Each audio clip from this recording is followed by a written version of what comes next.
Hi there, Megan from imamom2.wordpress.com.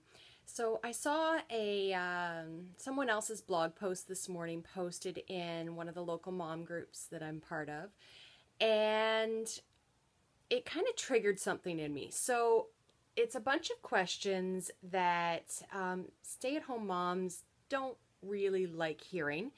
And some people commented that, well, it must be nice to be a stay-at-home mom and all of this. And I wanted to respond to the same questions based on my own situation, which is somebody who is not naturally a stay-at-home mom.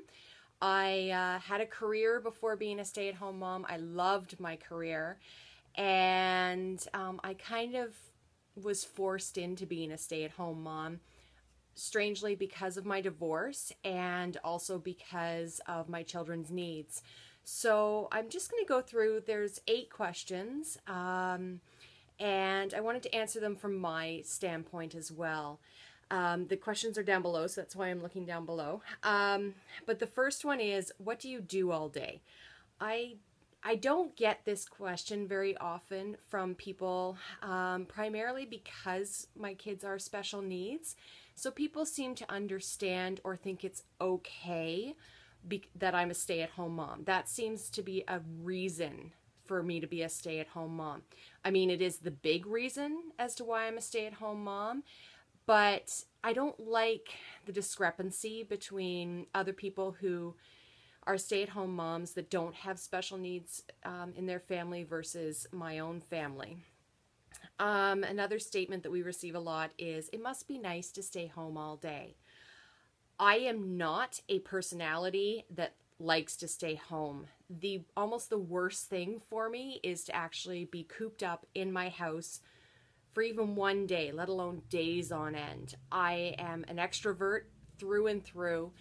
I actually start to feel very, very uncomfortable when I haven't had any in-person connections with people.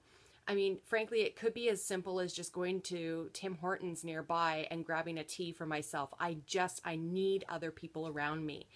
If I'm stuck at home for days and days and days on end, you just don't want to be around me after that. It really makes me uncomfortable. So for extroverts like me, the statement, it must be nice to be home all day, is actually almost torturous.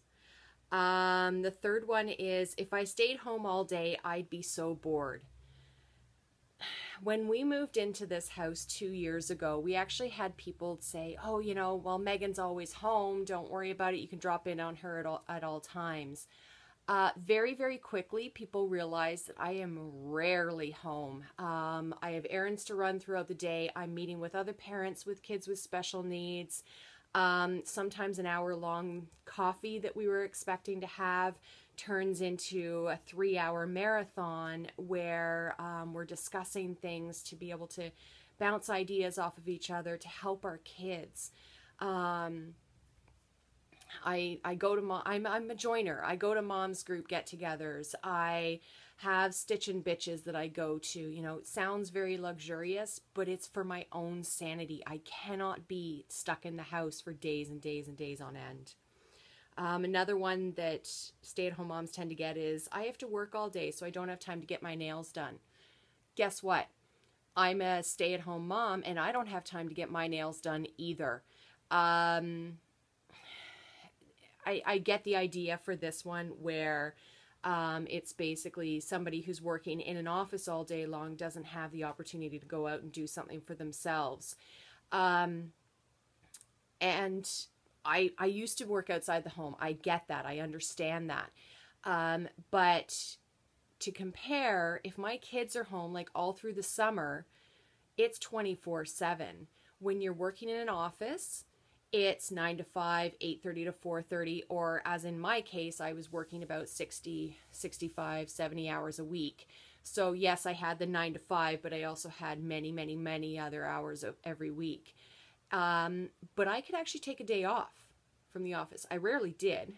I usually got yelled at the end of any calendar year coming up to it because My managers would always be like, you haven't taken enough vacation time. You have to take time off. And I'd end up with like most of December off. And I'd be sitting there going, what do I do now? But as a stay-at-home mom, we're never off. Even when we're sick, it's that commercial that's out there right now saying, you know, that a stay-at-home mom or a stay-at-home dad can't take a day off of work. And as a single parent that's a stay-at-home parent, there is nobody else who can pinch hit with me and look after the kids while I'm running 103 fever. The next one that we hear often is, it's late, I have to go, I have to get to work in the morning. I don't leave my work. My work is at home. My kids know that they are my job. And so you may have to get up in the morning to go to your office job. But I, for example, this morning had to get up at 3:30 in the morning when my son got up for the day. And I never have control over when I have to be at work that way. My son and his lack of sleep with his autism is what defines when my workday starts and stops. The next one doesn't really, it's not for me, but a lot of people hear, it's so nice that your husband provides such a good life for you. I don't have a husband. I'm very, very happily divorced. It is helpful that he does provide child support. It's a little inconsistent at the moment, which makes things quite difficult. But he is, I mean, he's not providing for us from that standpoint. I do not get enough in child support to be able to just survive. So that's kind of inconsequential for me.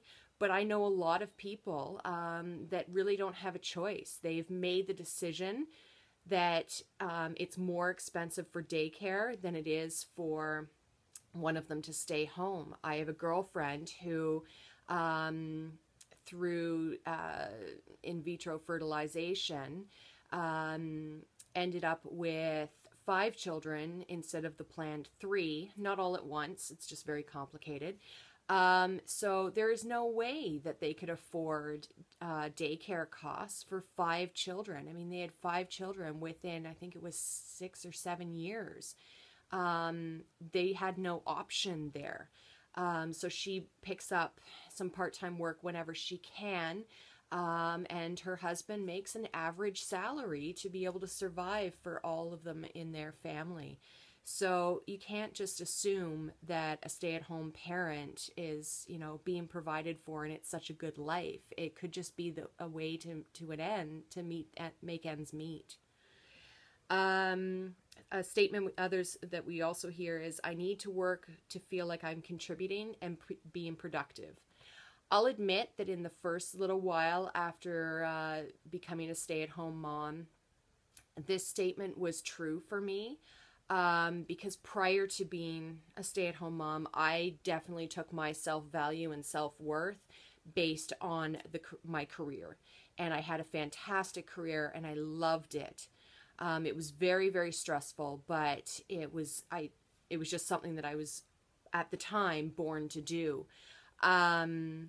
So it took me a long time to kind of switch my thinking around to realize that I am contributing and I am being productive by making sure that my kids attend all their therapy sessions, that they are secure with who they are. I'm raising the next generation. And yes, my kids have special needs, but to me that means that they're just going to take over the world in a way that I don't understand, in a way that most people now don't understand, because we're still learning so much about the thought process of an autistic mind. The last one is, do you feel guilty shopping for yourself since you didn't earn the money? The short answer for me is yes, but that's why I am so involved in different online groups, like different Facebook groups that are similar to Free Cycle, where people post things that they're decluttering out of their home. They're still perfectly good, but instead of taking them to the Salvation Army or Value Village or somewhere like that, they post them online and offer up those items. We've been blessed with many, many, many things in our home through these groups, and I have posted many, many items as well.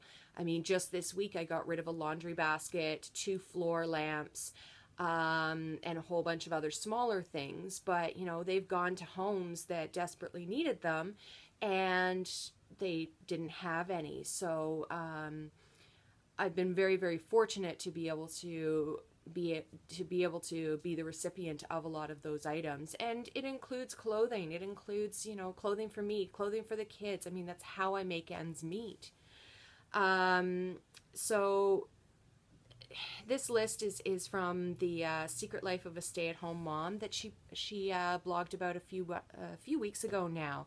And the timing is interesting for me because I actually had a friend of mine on Facebook who posted in her status a couple days ago now, because there's a whole bunch of policy changes for the government here in Ontario and Canada that doesn't work for single parents.